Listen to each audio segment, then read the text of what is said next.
Om Shanti. Good morning. 4 अक्टूबर 2023 की मुरली। मीठे बाबा हम बच्चों से कह रहे हैं, मीठे बच्चे, निश्चय करो कि हम आत्मा हैं। यह हमारा शरीर है। इसमें साक्षात्कार की कोई बात नहीं। आत्मा का साक्षात्कार भी हो तो समझ नहीं सकेंगे। बाबा हम बच्चों से प्रश्न पूछ रहे हैं, बाप की किस श्रीमत पर चलने से गर्भजेल की सजाओं से छूट सकते हैं? उत्तर है, बाप की श्रीमत है, बच्चे नष्ट मोहा बनो, एक बाप दूसरा ना कोई, तुम सिर्फ मुझे याद करो और कोई भी पाप कर्म ना करो तो गर्भ जेल की सजाओं से छूट जाएंगे।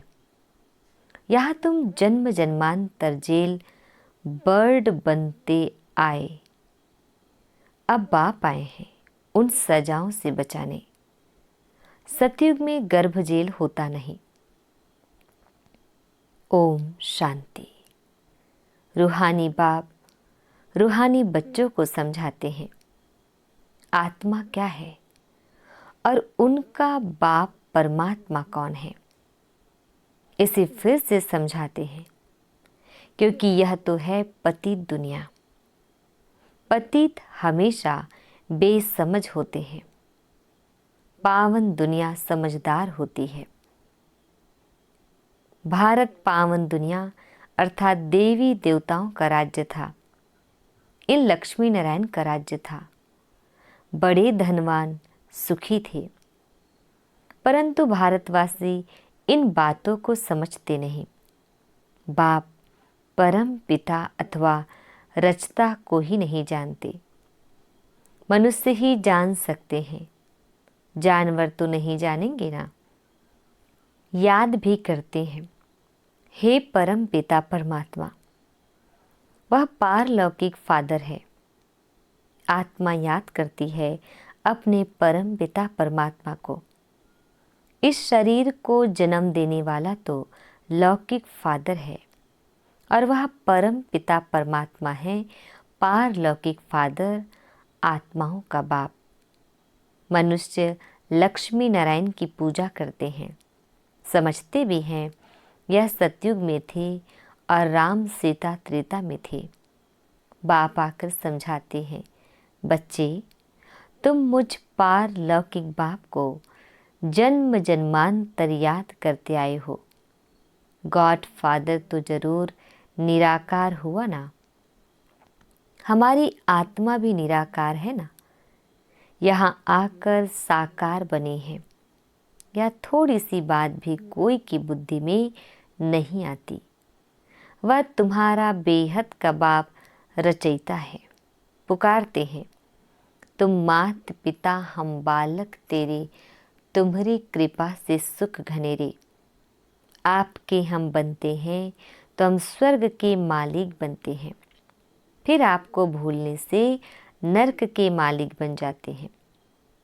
अभी वह बाप इन द्वारा बैठ समझाते हैं, मैं रचयिता हूँ, यह मेरी रचना है जिसका राज तुमको समझाता हूँ। यह भी समझ जाते हैं आत्मा को किसी ने भी देखा नहीं है, फिर क्यों कहते हैं अहम आत्मा। यह तो समझते हैं ना, अहम आत्मा एक शरीर छोड़ दूसरा लेती हूँ।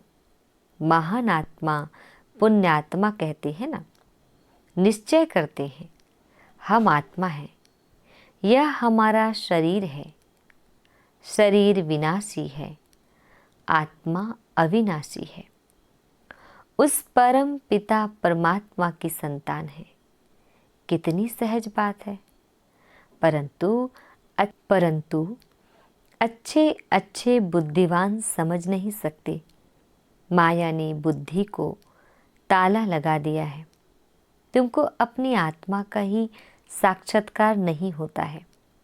आत्मा ही अनेक जन्म लेती है ना। हर जन्म में बाप बदलता जाता है। तुम अपने को आत्मा निश्चय क्यों नहीं करते हो? कहते हैं आत्मा का साक्षात्कार हो। अरे, इतने जन्म कोई को बोला था क्या कि आत्मा का साक्षात्कार हो? कोई कोई को आत्मा का साक्षात्कार होता भी है, परंतु समझ नहीं सकती। बाप को तुम जानते नहीं। बेहद के बाप बिगड़ आत्माओं को परमात्मा का साक्षात्कार भी कोई करा नहीं सकता। कहते हैं हे भगवान, तो बाप हुआ ना। तुमको दो बाप है। एक तो है विनाशी शरीर को जन्म देने वाला विनाशी बाप, दूसरा है अविनाशी आत्माओं का अविनाशी बाप। तुम गाते हो तुम मात पिता हम बालक तेरे, उनको याद करते हो तो जरूर वह आया होगा ना। जगत अम्बा और जगत पिता बैठे हैं, राजयोग सीख रहे हैं। वैकुंठ में लक्ष्मी नारायण का राज्य था, वह भी भारत में ही थे ना। मनुष्य समझते हैं ऊपर कहाँ स्वर्ग होगा। अरे, लक्ष्मी नारायण का यहाँ यादगार है, जरूर यहाँ ही राज्य किया होगा। यह दिलवाड़ा मंदिर तुम्हारा अभी का यादगार बना हुआ है। तुम राजयोगी हो। अधर कुमार कुमार कुमारियाँ सब यहाँ बैठे हो। उनका यादगार फिर भक्ति में बनता है। दिलवाड़ा नाम का भी कोई अर्थ होगा ना। दिल लेने वाला कौन है? यह आदि देव और आदि देवी भी राजयोग सीख रहे हैं। यह भी याद करेंगे उस निराकार परम पिता परमात्मा को। वह है ऊंचते ऊंच ज्ञान सागर। इस आदि देव के शरीर में बैठ सब बच्चों को समझाते हैं यह मंदिर कब बना, क्यों बना, किन्हों का यह यादगार है, कुछ भी जानते नहीं। देवियों आदि के कितने नाम लेते हैं। काली, दुर्गा, अन्नपूर्णा। अब सारे विश्व की अन्नपूर्णा कौन होगी? कौन सी देवियाँ अन्न की पूर्ति करती है? तुम जानते हो भारत स्वर्ग था, वहाँ तो अथाह वैभव रहते हैं, जबकि अभी ही 80-90 वर्ष पहले 10-12 आने मन अनाज मिलता था, तो उससे पहले कितनी सस्ताई होगी। सतयुग में तो अनाज आदि बहुत सस्ता अच्छा होता है, परंतु यह भी कोई समझते नहीं। बाप आकर तुम आत्माओं को पढ़ाते हैं। आत्मा इन कर्मेंद्रियों से सुनती है। आत्मा को यह आँखें मिली है देखने के लिए, कान मिले हैं सुनने के लिए। बाप कहते हैं मैं निराकार भी इस शरीर का आधार लेता हूँ। मुझे सदैव शिव ही कहते हैं। मनुष्यों ने बहुत नाम रखे हैं, रुद्र, शिव, सोमनाथ, पशुपतिनाथ, परंतु मेरा एक ही नाम शिव है। शिवाय नमः। भक्त भगवान को याद करते आए हैं। उनको 2500 वर्ष हुए हैं। भक्ति मार्ग में पहले अव्यभिचारी भक्ति थी, अभी तो तुमने ठीक कर भीतर में डाल दिया है। अभी इस भक्ति का अंत है। सबको वापस ले जाने मैं आया हूँ। यह पुरानी दुनिया खत्म होनी है। बॉम्ब्स बने हुए हैं तो कितने में सब खलास हो जाएंगे। सतयुग में कितने थोड़े सिर्फ 9 लाख होंगे, बाकी इतने सब कहाँ जाएंगे। यह लड़ाई अर्थक्वेक आदि होगी। विनाश तो जरूर होना है। यह है प्रजापिता। कितने ब्रह्मा कुमार कुमारियाँ हैं। ब्रह्मा का बाप कौन है? निराकार शिव। हम उनके पोत्रे पोत्रियाँ हैं। शिव बाबा से हम वर्षा लेते हैं तो उनको ही याद करना है। याद से ही पापों का बोझा उतरेगा। तुम जानते हो यह है ही विशस्पति दुनिया। सतयुग है वाइसलेस दुनिया। वहाँ विष माना विकार होता नहीं। कायदे अनुसार एक ही बच्चा होता है। कभी अकाले मृत्यु नहीं होती है ही सुखधाम। यहाँ तो कितना दुख है, परंतु यह बातें कोई भी जानती नहीं। गीता सुनाते हैं, श्रीमद् भगवद गीता भगवान वाच। अच्छा, भगवान कौन है? कह देते श्री कृष्ण। अरे वह तो छोटा बच्चा है, वह कैसे राजयोग सिखलाएगा? उस समय पति दुनिया थोड़े ही है। सदगति के लिए राजयोग सिखलाने वाला तो यहाँ चाहिए। गीता में लिखा हुआ भी है, रुद्र गीता ज्ञान यज्ञ। श्री कृष्ण गीता ज्ञान यज्ञ तो है नहीं, यह ज्ञान यज्ञ कितने वर्षों से चलता आ रहा है। इनकी समाप्ति कब होगी? जब सारी सृष्टि इसमें स्वाहा होगी।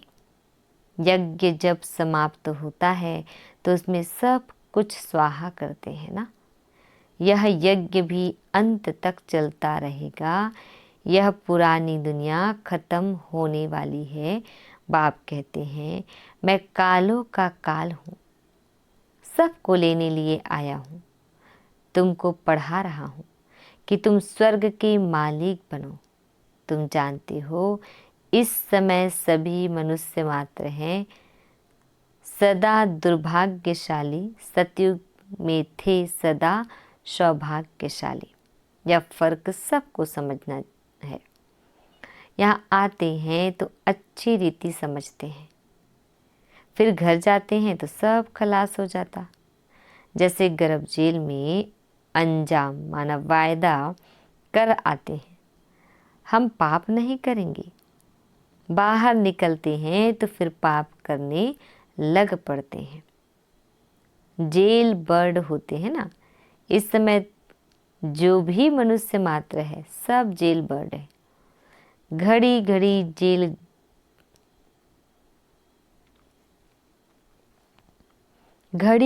गर्भ जेल में जाकर सजाए खाते हैं। बाप कहते हैं, अभी तुमको गर्भ जेल बर्ड बनने से छुड़ाते हैं। सतयुग में गर्भ को जेल नहीं कहेंगे। तुमको इन सजाओं से बचाने आया हूँ। अब मुझे याद करो, कोई भी पाप नहीं करो, नष्टो मुहा बनो। गाते हैं, मेरा तो एक दूसरा ना कोई। यह कोई श्री कृष्ण की बात नहीं है।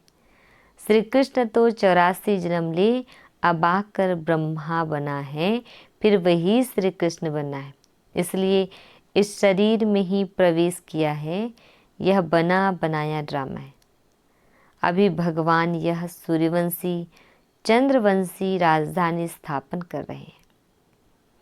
तुम्हारी भविष्य के लिए प्रारब्ध बनाते हैं। अभी तुम पुरुषार्थ कर अनेक जन्मों की प्रारब्ध बना रहे हो।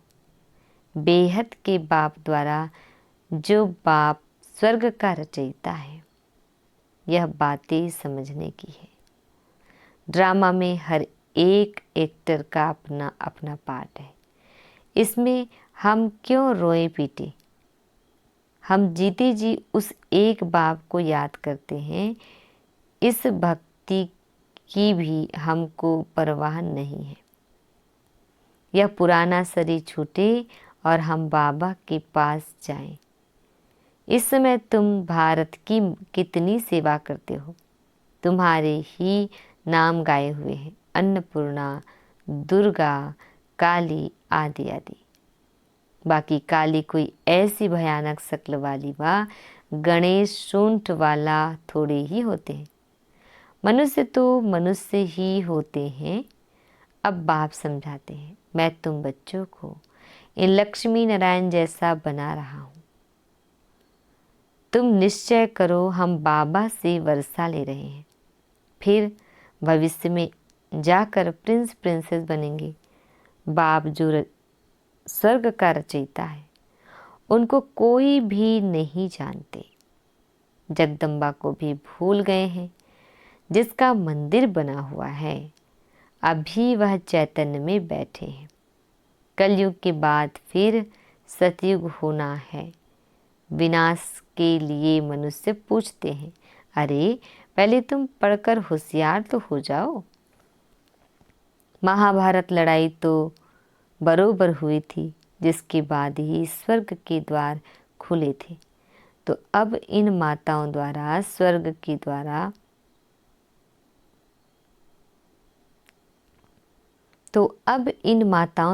स्वर्ग के द्वार खुल रहे हैं। वंदे मातरम गाते हैं ना, पावन की ही वंदना की जाती है। माताएं दो प्रकार की एक है जिस्मानी सोशल वर्कर, दूसरी है रूहानी सोशल वर्कर। तुम्हारी है यह रूहानी यात्रा। तुम जानते हो हम यह शरीर छोड़ वापस जाने वाले हैं। भगवान वाच मन मना भव। तुम अपने बाप को याद करो। श्री कृष्ण बच्चा तो ऐसे नहीं कहेंगे ना, उनको तो अपना बाप है। मन मना भव का अर्थ कोई भी नहीं जानते। यह तो बाप कहते हैं, मुझे याद करो तो विक्रम विनाश होंगे और उड़ने के पंख मिल जाएंगे। अभी तुम पत्थर बुद्धि से पारस बुद्धि बनते हो। रचता बाप तो सबका एक ही है। आदि देव और आदि देवी के मंदिर भी हैं। तुम उनके बच्चे यहाँ राजयोग सीख रहे हो। यहाँ ही तुमने तपस्या की थी। तुम्हारा यादगार सामने खड़ा है। लक्ष्मी नारायण आदि को राजाई कैसे मिली? उनका यह मंदिर है। तुम हो राज ऋषि। राजाई प्राप्त करने व भारत का फिर से राज्य भाग्य पाने के लिए तुम पुरुषार्थ कर रहे हो। तुम भारत में स्वर्ग की राजाई स्थापन करते हो, अपने तन मन धन से सेवा करके। बाप की श्रीमत द्वारा तुम पतित रावण राज्य से सबको लिबरेट करते हो। बाप है लिबरेटर, दुख हरता सुख करता। तुम्हारे दुख हरने के लिए पुरानी दुनिया का विनाश कराते हैं। तुमको दुश्मन पर विजयी पहनाते हैं तो तुम मायाजीत जगतजीत बनेंगे। तुम कल्प कल्प राज्य लेते हो और फिर गंवाते हो। यह है रुद्र शिव का ज्ञान यज्ञ, जिससे यह विनाश ज्वाला निकली है।